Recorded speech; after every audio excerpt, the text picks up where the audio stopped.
Episode 56, titled Redundancy Strategy, Devices, Paths, and Eliminating Single Points of Failure, the focus is on redundancy, as deliberate duplication applied where failure hurts most, not as an indiscriminate habit of buying two of everything.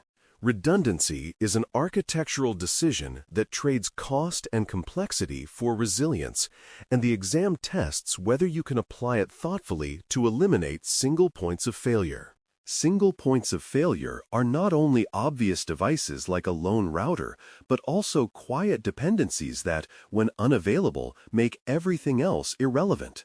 The most reliable way to design redundancy is to start from a critical service, trace its dependencies, and then duplicate what would otherwise stop that service cold. This approach helps you avoid wasting effort on low-impact components while missing the one shared dependency that can still take the system down. When you can reason about devices, paths, and power together, you can answer redundancy questions with consistent logic. Before we continue, a quick note. This audio course is a companion to the CloudNetX books. The first book is about the exam and provides detailed information on how to pass it best. The second book is a Kindle-only ebook that contains 1,000 flashcards that can be used on your mobile device or Kindle. Check them both out at cyberauthor.me in the Bare Metal Study Guide series. Device redundancy is the pattern of using pairs for critical network and security components, such as switches, routers, and firewalls, so that a failure of one unit does not sever connectivity. A pair is not simply two devices sitting next to each other, but two devices configured to share responsibility and to take over when one fails. For switches, this might mean redundant switching layers, or dual-attached server interfaces that can survive a switch failure.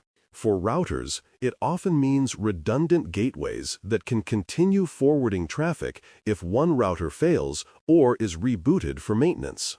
For firewalls, a high-availability pair can prevent a single security appliance from becoming the choke point that takes down the entire perimeter or internal segmentation boundary. The exam often expects you to recognize that device redundancy is about maintaining function, not just having spare hardware.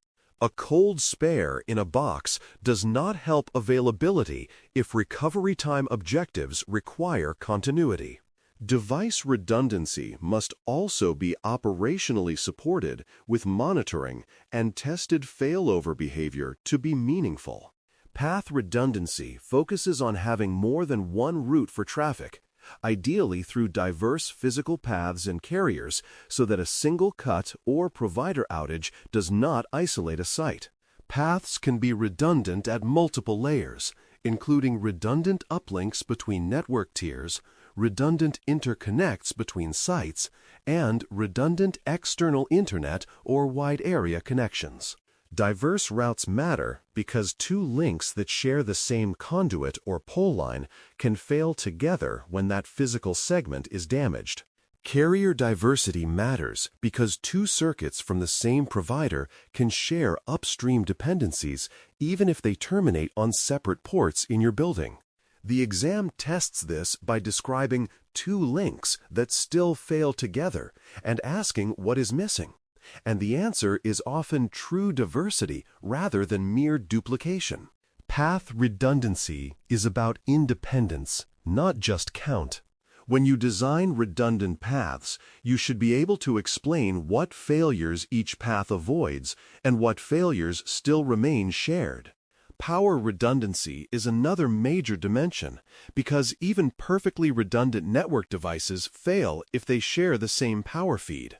Dual power supplies provide resilience at the device level, but they only help if each supply is connected to a separate circuit, ideally backed by separate power paths. Separate circuits reduce the chance that a single breaker trip or power distribution unit failure takes down both supplies. In data centers, power redundancy often involves separate power distribution units, separate uninterruptible power supply systems, and sometimes separate generator paths, but the exam typically expects the conceptual understanding rather than facility-level detail. In branch offices and smaller environments, power redundancy might mean dual power supplies connected to separate circuits and a backup power source that keeps critical gear running through short outages. Power is frequently a hidden single point because it is assumed to be stable, yet power events are common causes of downtime. When you consider redundancy, power must be treated as a dependency, just like routing and switching. A practical way to plan redundancy is to start with critical services and trace dependencies outward, because this reveals what truly needs duplication. Begin with the service that must stay up, such as a payment application, a voice system, or a remote access gateway, and identify what it depends on to function. Dependencies typically include network connectivity, name resolution, authentication, time synchronization, and upstream services like databases or message queues. Once you see the dependency chain, you can identify where a single failure would interrupt service, and then decide whether that interruption is acceptable or must be engineered away. This approach also helps you define the level of redundancy needed, because not every dependency requires the same recovery speed or cost investment. The exam often tests dependency thinking by describing a system that is redundant but still fails, and the cause is usually an unaddressed dependency. Tracing outward turns redundancy into a structured exercise rather than a guessing game. Hidden single points of failure are often more dangerous than obvious ones because teams do not notice them until a real incident occurs.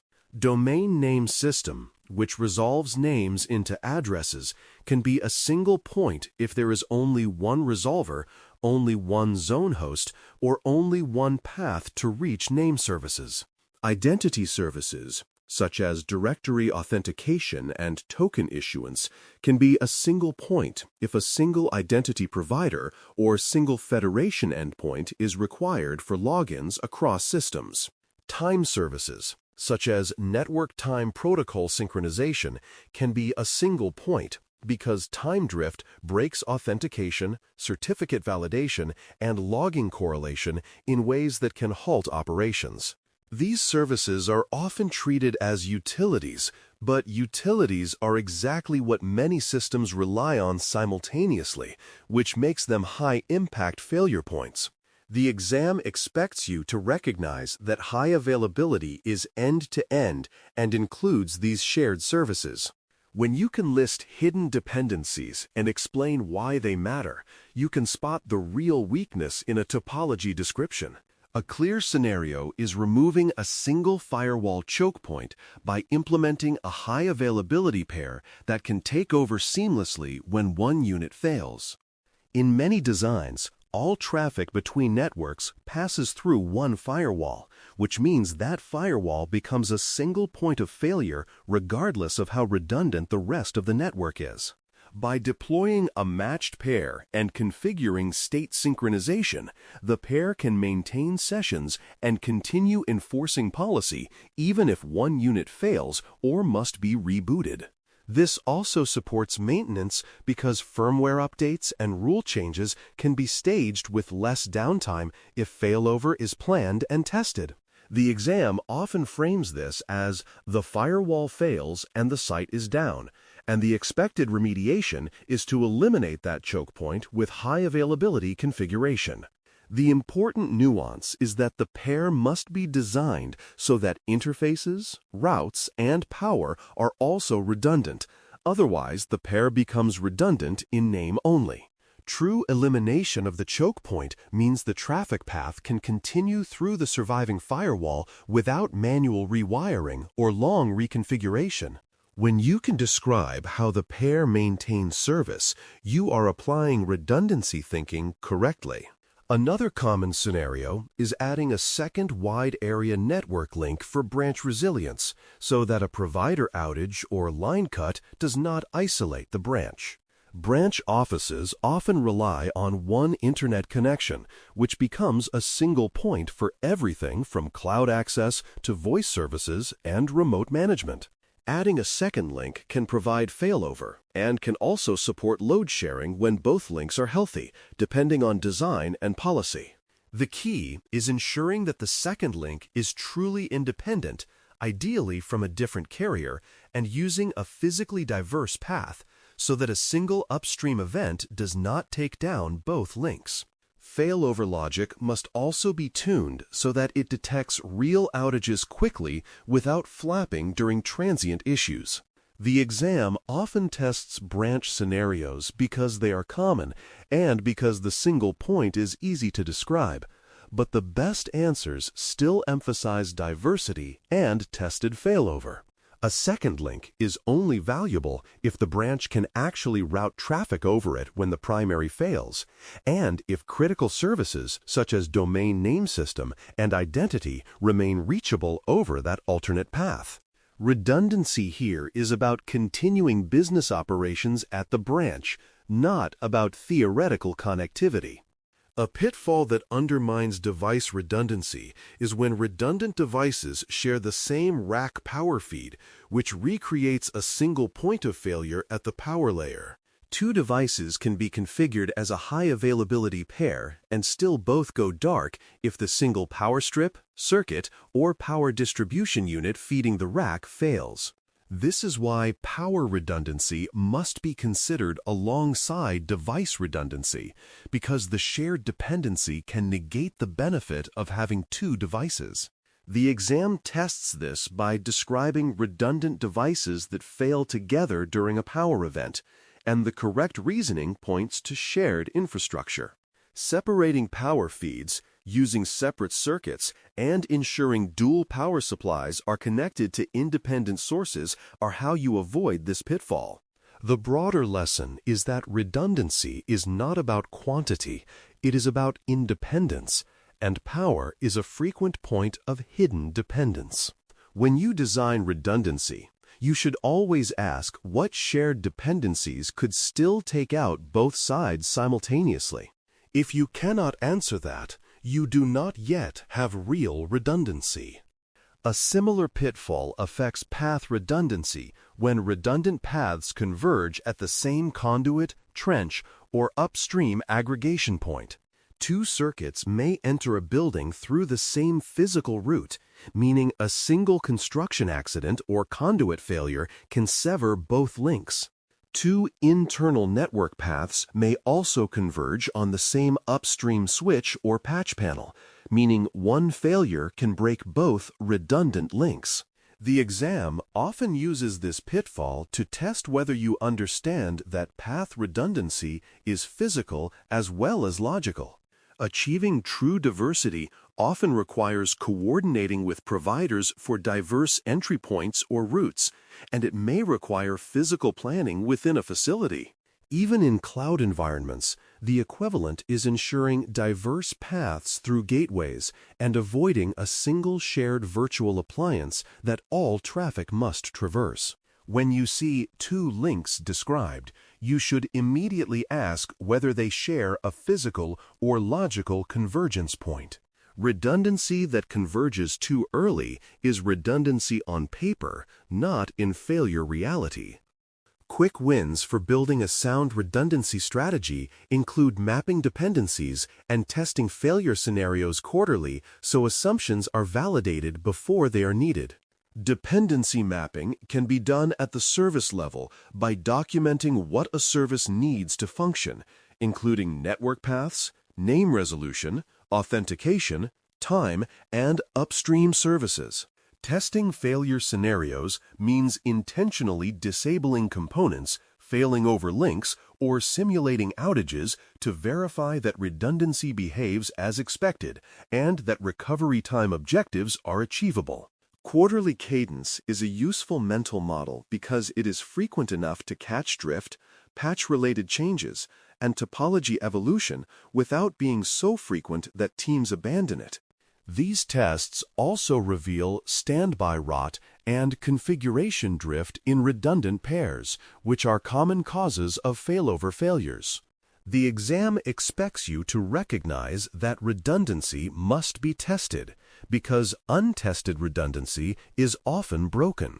Monitoring should also accompany tests so teams can see what signals indicate failure, what triggers failover, and whether alerts fire correctly. When you treat mapping and testing as routine, redundancy becomes reliable rather than hopeful. A useful memory anchor is duplicate, separate, monitor, test, document, because it captures the full life cycle of making redundancy real.